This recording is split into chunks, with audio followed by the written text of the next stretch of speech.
दोस्तों नमस्कार, मेरा नाम प्रशांत है और आप देखना शुरू कर चुके हैं भारत एक सोच।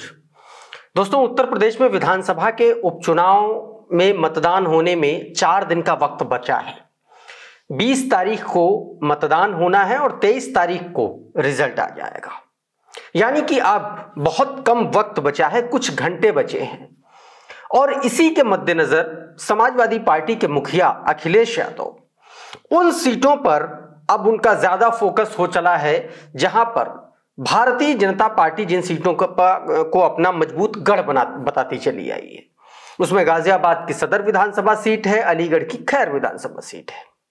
दोस्तों, अलीगढ़ की खैर विधानसभा सीट पर अखिलेश यादव चुनाव प्रचार करने पहुंचे थे और इस दौरान अखिलेश यादव ने कुछ ऐसे मुद्दों को छू लिया, कुछ ऐसे मसलों पर उठा दिया, सवाल उठा दिए, जिससे भारतीय जनता पार्टी के खिलाफ एक माहौल वहां पर बन सा गया है। आज के इस वीडियो में यही समझने की कोशिश करेंगे कि अखिलेश यादव के वो 2 बयान कौन से हैं और उसके बाद भारतीय जनता पार्टी की मुश्किलें कैसे बढ़ गई हैं। साथ ही समझेंगे अलीगढ़ की खैर विधानसभा सीट के समीकरण किस तरीके से बदल रहे हैं, पिछले चुनाव में क्या स्थिति परिस्थिति बनी है और अब समाजवादी पार्टी किस तरीके से अलीगढ़ की खैर विधानसभा सीट पर कब्जा करने के लिए उसने अपना फाइनल दांव चल दिया है। सबसे पहले अखिलेश यादव के उन 2 बयानों का जिक्र करते हैं। साथियों, आप सभी को पता है कि जो अलीगढ़ की खैर विधानसभा सीट है वो सुरक्षित सीट है, यानी कि शेड्यूल कास्ट के लिए वो सुरक्षित विधानसभा सीट है। तो इसलिए सभी पार्टियों ने यहां पर एससी कैंडिडेट ही चुनावी मैदान में उतारे हैं। समाजवादी पार्टी ने चारू कैन को अपना कैंडिडेट घोषित किया है। दूसरी तरफ भारतीय जनता पार्टी ने पूर्व सांसद राजवीर दिलेर के बेटे सुरेंद्र दिलेर को अपना कैंडिडेट बनाया है। बहुजन समाज पार्टी ने यहां से पहल सिंह, बहुजन समाज पार्टी के पुराने नेता हैं, कैडर के मिशन के आदमी हैं, उनको कैंडिडेट बनाया है। आजाद समाज पार्टी ने यहां से नितिन कुमार चोटेल को अपना उम्मीदवार बनाया है। तो ये कुल मिलाकर के 4 मजबूत उम्मीदवार हैं। समाजवादी पार्टी ने चारू कैन को उम्मीदवार बनाया है। आपको बताऊं मैं कि कांग्रेस पार्टी इस बार उपचुनाव में अपने कैंडिडेट यहां से नहीं उतार रही और कांग्रेस पार्टी के सपोर्ट से, यानी कि इंडिया गठबंधन के सपोर्ट से समाजवादी पार्टी ने सभी कैंडिडेट साइकिल के सिंबल पर उतारे हैं। लेकिन चारू कैन चुनाव से 2 महीने पहले कांग्रेस पार्टी ज्वाइन कर चुकी थी। जो कांग्रेस की महिला अध्यक्ष हैं, उनके मौजूदगी में उन्होंने दिल्ली में ज्वाइन किया था। चारू कैन साथियों आती दलित समाज से है, लेकिन उनकी शादी जाट बिरादरी में हुई है। ऐसे में समाजवादी पार्टी ने इस सीट पर सबसे पहले जो अपना दांव चला है वो यही चला है कि जाट और दलित का कॉम्बिनेशन बनाया है। इसके अलावा चूंकि मुस्लिम वोटर भी यहां पर लगभग 7 से 8% के आसपास हैं, तो उस पर भी समाजवादी पार्टी का अपना दावा हमेशा से रहता है। ऐसे में समाजवादी पार्टी जाट, दलित और मुस्लिम के आश्रय चारू कैन को चुनावी मैदान में उतारने जा रही है। साथियों, मैं आपको बता दूं कि ये जो सीट है, इस सीट पर समाजवादी पार्टी कभी भी बहुत मजबूत नहीं रही और आज तक कभी भी सपा इस सीट से चुनाव जीती नहीं है। लेकिन अगर पॉलिटिकल पंडित की माने, राजनीतिक विश्लेषकों की माने, तो इस सीट पर इस बार भारतीय जनता पार्टी को समाजवादी पार्टी और कांग्रेस पार्टी गठबंधन ने फंसा दिया है।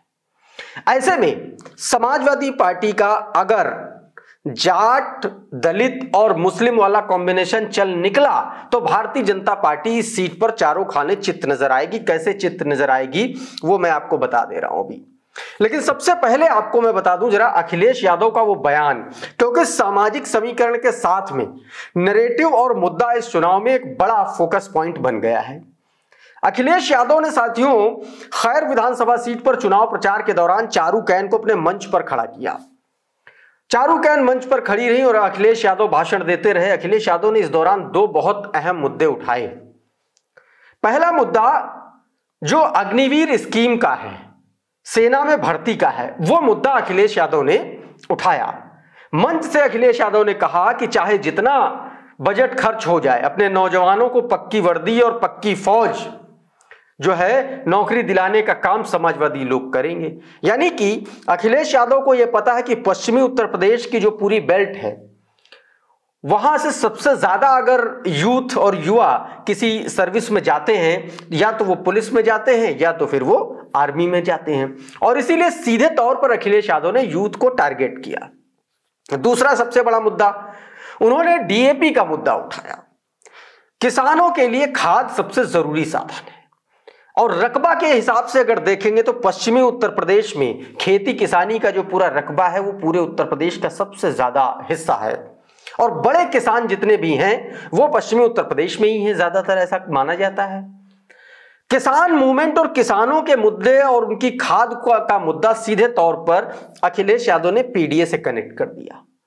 जातीय समीकरण को किसानों के साथ जोड़कर अखिलेश यादव ने ऐसा दांव चल दिया कि अब भारतीय जनता पार्टी को समझ में नहीं आ रहा क्या करें।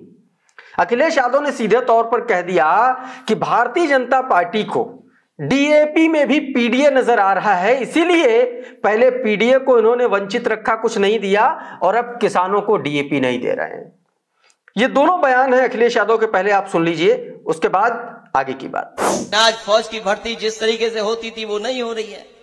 हम अपने तमाम नौजवानों से कह करके जा रहे हैं, लोकसभा में भी कहा आपसे, और जिन साथियों ने लोकसभा में सुना होगा वो लोग भी जानते होंगे कि समाजवादी पार्टी ने कहा है कि जब भी समाजवादियों को मौका मिलेगा ये अग्निवीर जैसी व्यवस्था हमेशा हमेशा के लिए खत्म करने का काम करेंगे। अग्निवीर व्यवस्था हम लोग कभी स्वीकार नहीं कर सकते, और हमारे नौजवानों ने तो पढ़ा होगा, उन्हें जानकारी भी होगी, वो इसलिए करना चाहते हैं कि सरकार का खजाना ज्यादा न लग जाए, हमारा बजट ज्यादा न लग जाए, इसलिए बजट की कटौती कर रहे हैं। सोचिए, जो लोग देश की सुरक्षा की सीमाओं पर जो हमारा नौजवान खड़ा होता है इसलिए भर्ती नहीं कर रहे क्योंकि उन्हें बजट कट करना है। हम ऐसी सरकार को कभी स्वीकार नहीं कर सकते, चाहे बजट कितना भी खर्च हो जाए। अपने नौजवानों को पक्की वर्दी और पक्की फौजी की नौकरी दिलाने का काम हम समाजवादी लोग कराएंगे। ऐसा भारतीय जनता पार्टी दूर से देख रहे हैं, डीएपी इन्हें पीडीए नजर आ रही है। न पीडीए को कुछ दिया है, न हमारे किसान भाइयों को डीएपी मिल रही है। हाँ, यहां बैठे किसान भाई जानते होंगे, अगर समितियों पे गए होंगे वो लंबी लंबी लाइनें लगी रही, लेकिन हम ये भी जानते हैं केवल वहीं पर थोड़ी बहुत डीएपी पहुंचा रहे हैं जहां पर चुनाव है। सोचिए, कल्पना करिए, जो लोग ये कहते थे किसान की आय दोगुनी कर देंगे, वो आज डीएपी की बोरी भी नहीं दे पा रहे हैं, खाद नहीं उपलब्ध करा पा रहे हैं, बीज उपलब्ध नहीं करा पा रहे हैं।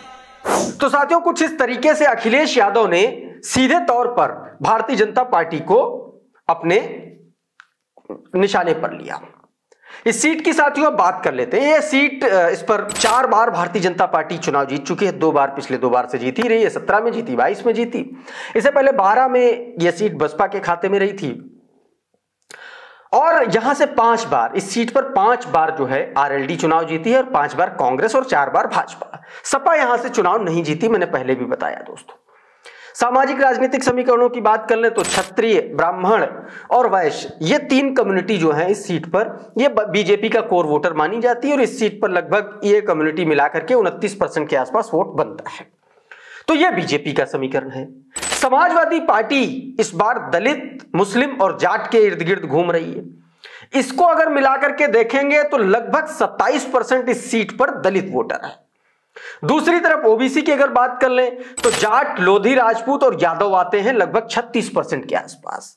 यहां से समाजवादी पार्टी ने सीधे तौर पर यादव, जाट और मुस्लिम और दलित, इन जातियों को अपने घेरे में लिया है, क्योंकि चारूकैन खुद दलित बिरादरी से आती हैं। जाट परिवार में उनकी शादी हुई है, उनकी जो ससुराल है बहुत इन्फ्लुएंशियल है राजनीतिक तौर पर, तो दलित वोटर इसलिए भी माना जाता है। और दूसरा, यादव और मुस्लिम 7 से 8% जो यहां पर हैं, तो यह पूरा कॉम्बिनेशन बन रहा है। राजनीतिक विश्लेषक उस क्षेत्र के ये मानते हैं कि अगर बहुजन समाज पार्टी और आजाद समाज पार्टी अच्छा प्रदर्शन नहीं कर पाती है तो इसका सीधा सीधा फायदा जो है वो समाजवादी पार्टी को मिलेगा। अच्छा, इस सीट पर दोनों ही पार्टियों ने अपने उम्मीदवार उतारे हैं। ऐसे में 27% इस सीट पर दलित वोटर है। अगर दलित वोटर 10 से 5% भी कटा तो भी समाजवादी पार्टी का अच्छा खासा प्रभाव इस सीट पर हो जाएगा। और इसीलिए माना जा रहा है कि पहली बार इस सीट पर भारतीय जनता पार्टी को समाजवादी पार्टी ने मुश्किल में डाल रखा है साथियों। तो ये एक पूरा कॉम्बिनेशन बनता हुआ नजर आ रहा है समाजवादी पार्टी की तरफ से। अब ये देखना होगा कि चुनाव के बाद जब नतीजे आएंगे तो क्या होगा। हालांकि एक बात और है, जो कैंडिडेट हैं, जो मतदाता हैं, वो दो और मुद्दों पर को लेकर के वोट मांग रहे हैं। उनका अपना जो स्थानीय जो प्रभाव है उसका भी एक अलग पहलू चुनाव में माना जाता है, राजनीति में समझ में आता है। पहला ये देखिए, चारूकैन बहू बनकर के वोट मांग रही है और बेटी बनकर के भी, तो उनके मतलब वो बड़ा संस्कारी तरीके से या सिर पर पल्लू डालकर इस तरीके से वो वोट मांगते हुए नजर आती हैं अलीगढ़ की खैर सीट पर। यानी कि वो एक तरीके से अपने आप को बेटी और बहू के तौर पर बताने की कोशिश कर रहे। दूसरी तरफ आप देखिए कि अखिलेश यादव ने बड़ा स्मार्टली मूव यहां पर खेला, एक महिला को टिकट दिया और एक ऐसी महिला जो पीडीए के फॉर्मूले में खांचे में एकदम फिट बैठती है। ओबीसी समाज से भी ताल्लुक है, दलित समाज से भी ताल्लुक है और ए मतलब आधी आबादी से भी ताल्लुक है। यानी कि पीडीए को एकदम पूरी तरीके से ठोक बजा करके उन्होंने पूरे अपने फॉर्मूले को कायदे से इंप्लीमेंट किया है इस सीट पर। ऐसे में भारतीय जनता पार्टी सबसे ज्यादा दिक्कत इस सीट पर उसको पेश आ रही है। दूसरी तरफ सुरेंद्र दिलेर जो कैंडिडेट भाजपा के हैं, वो सहानुभूति के आधार पर वोट मांग रहे हैं, सहानुभूति एंगल ढूंढ रहे हैं वो उसमें, क्योंकि उनके बेटे माफ कीजिएगा उनके पिताजी जो हैं राजवीर दिलेर, उनका निधन लोकसभा चुनाव में जब उनका टिकट कटा तो उनका हार्ट अटैक हुआ और उनका निधन हो गया और इसलिए वो सहानुभूति बटोरने की कोशिश कर रहे हैं। ऐसे में सहानुभूति फैक्टर एक तरफ है, दूसरी तरफ लोकल कैंडिडेट की बात करें तो बहू और बेटी का, महिला का फैक्टर है। प्रदेश स्तर पर बात करेंगे तो एक तरफ एनडीए है, दूसरी तरफ पीडीए है। और अखिलेश यादव अपने हर रैली में कहते हैं कि हमारे पीडीए का पहला अक्षर जो पी है वो पॉजिटिव है और उनके एनडीए का जो पहला अक्षर एन है वो नेगेटिव है। अखिलेश यादव पूरा का पूरा चुनाव इसी नैरेटिव के आधार पर लड़ते चले आ रहे हैं। देखना होगा जब 23 तारीख को इसके नतीजे आएंगे तब समझ में आएगा कि समाजवादी पार्टी ने इस सीट पर कितना गेन किया। बहरहाल अभी के इस वीडियो में फिलहाल इतना ही। हमारा ये वीडियो आपको कैसा लगा कमेंट बॉक्स में जरूर लिख भेजिए। ये वीडियो अगर आपको पसंद आया तो इसको लाइक कर दीजिए, इसको शेयर कर दीजिए। चैनल पर पहली बार आए हैं तो चैनल को सब्सक्राइब कर लीजिए, बेल आइकन जरूर दबा दीजिए ताकि इस तरीके के तमाम वीडियोज आपको सबसे पहले मिल सके। साथियों बहुत बहुत शुक्रिया, बहुत बहुत धन्यवाद। आप जुड़े रहिए भारत एक सोच के साथ। नमस्कार।